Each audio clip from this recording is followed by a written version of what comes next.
Pada bagian pertama episode bangsa Mongol sepeninggal Genghis Khan yang lalu, kita sudah bahas kekuasaan Mongol sejak era Khan Agung Ogedei dan Guyuk Khan. Pada episode kali ini, kita akan bahas kekuasaan Mongol setelah itu hingga kemundurannya.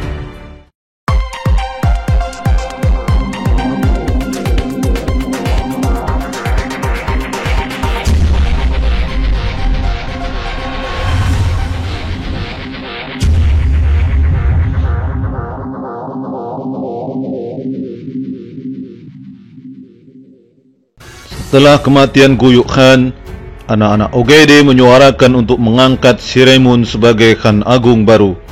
Mereka mengirim utusan untuk meminta persetujuan Batu Khan sebagai Khan paling senior dan mengundangnya untuk hadir di Majelis Kurultai.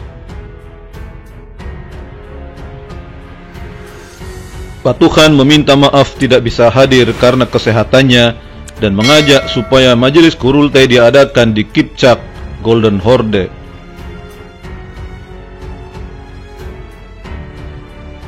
Anak-anak Ogedei dan Chagatai menolak hadir secara langsung dan hanya mengirim utusan saja. Mereka bersikeras supaya Kurultai tetap diadakan di tempat kelahiran Genghis Khan.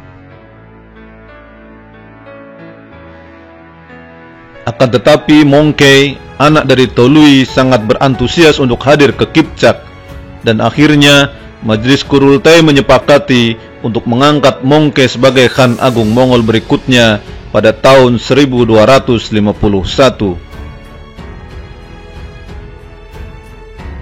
Di awal masa kekuasaannya, terjadi pemberontakan dari orang-orang yang tidak menyetujui pengangkatan Mongkei sebagai Khan Agung Mongol. Tetapi pemberontakan ini bisa cepat ditumpas oleh Mongkei Khan. Mongol di era Mongkei Khan. Mongkei sangat serius dalam perbaikan internal Mongol dan pembenahan administrasi kekaisaran, sehingga Mongkei sering disebut sebagai salah satu pemimpin terbaik yang pernah memimpin bangsa Mongol. Mongkei tidak suka bermewah-mewahan dan menghindari kelusuhan dalam berpakaian sebagaimana ditetapkan dalam kitab Ilyasa. Pada masa Mongkei inilah kekuatan bangsa Mongol dan semangat bertempurnya kembali lagi seperti saat dipimpin oleh Genghis Khan.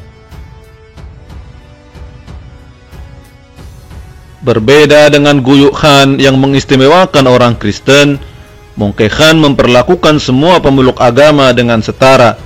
Semua diberikan kesempatan untuk beribadah menurut agamanya tanpa dibedakan.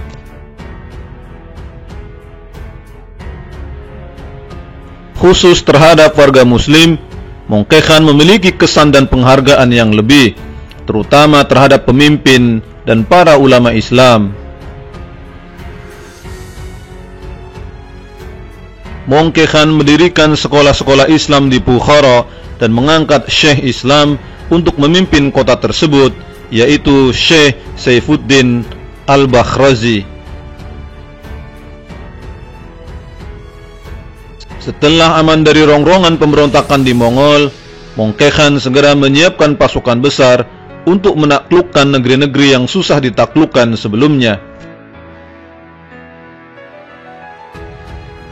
Mongkei menunjuk adiknya yang bernama Hulagu untuk memimpin pasukan menaklukkan wilayah Ismailiyah dan wilayah kekhalifahan Abbasiyah.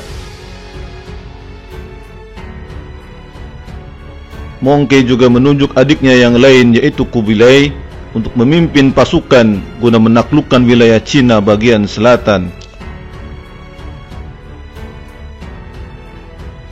Mongkei Khan sendiri memimpin pasukan Mongol untuk menaklukkan negeri-negeri lain selain itu yang belum ditaklukkan oleh Mongol. Akhirnya, Hulagu Khan berhasil menaklukkan Baghdad dan menghancurkan kekhalifahan Bani Abbasiyah pada tahun 1258 dan mendirikan Kekhanan Ilkhanat dengan pusat kekuasaan di Irak. Mongke Khan meninggal pada tahun 1259 dan kekhanan agung berikutnya diserahkan ke adiknya yaitu Kubilai Khan. Mongol di era Kubilai Khan.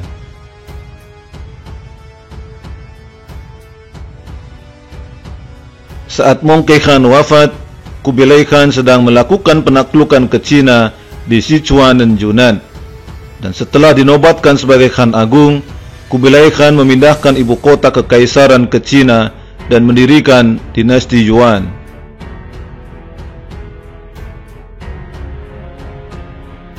Dengan demikian, Kubilai Khan tidak hanya sebagai kaisar Mongol, tetapi sekaligus juga sebagai kaisar Cina dan menjadikan Beijing sebagai ibu kotanya.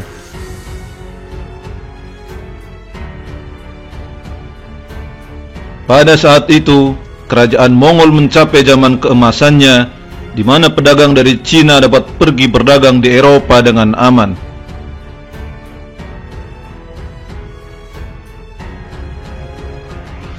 Marco Polo dari Italia tiba di Cina pada masa dinasti Yuan dan pernah dijadikan gubernur oleh Kubilai Khan.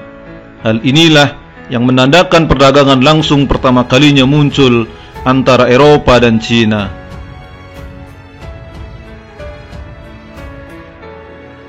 Berbagai invasi ke negeri-negeri Asia Timur dan Asia Tenggara dilancarkan oleh pasukan-pasukan Kubilai Khan. Tujuan utamanya ialah untuk memperluas pengaruh kekuasaan, melancarkan perdagangan, dan menerima upeti dari negara-negara lain di Asia.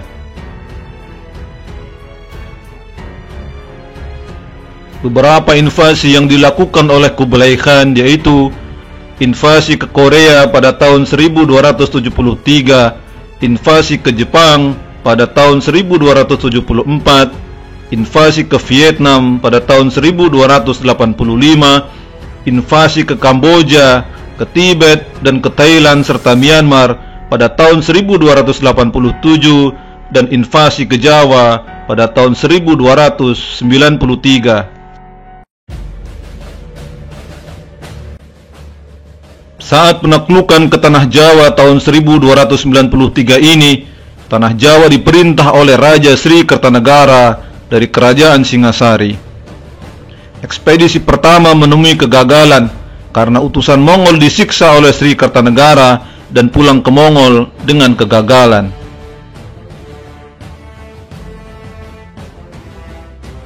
Pada ekspedisi kedua untuk membalas dendam, kehadiran pasukan Mongol di Jawa dimanfaatkan oleh Raden Wijaya untuk menggempur Jaya Katuang, dan setelah itu pasukan Mongol dihancurkan, dan selanjutnya berdirilah Kerajaan Majapahit.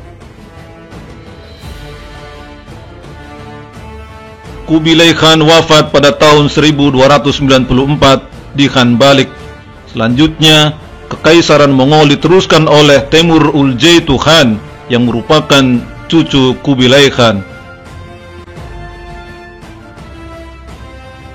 Uljaitu Khan seorang kaisar yang memerintah dengan baik dan berhasil memantapkan struktur kekuasaan dinasti Yuan untuk beberapa dekade selanjutnya.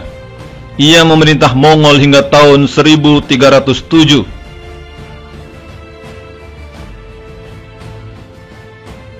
Dan sepeninggal Uljaitu Khan, berangsur-angsur kekaisaran Mongol mengalami kemunduran.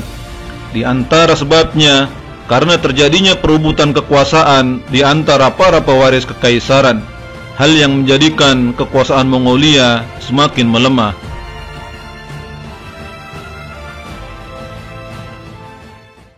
Dan puncak kelemahan Mongol terjadi pada tahun 1370 pada saat kekuasaan Kaisar Mongol Togan Temur disingkirkan oleh Kaisar Ming.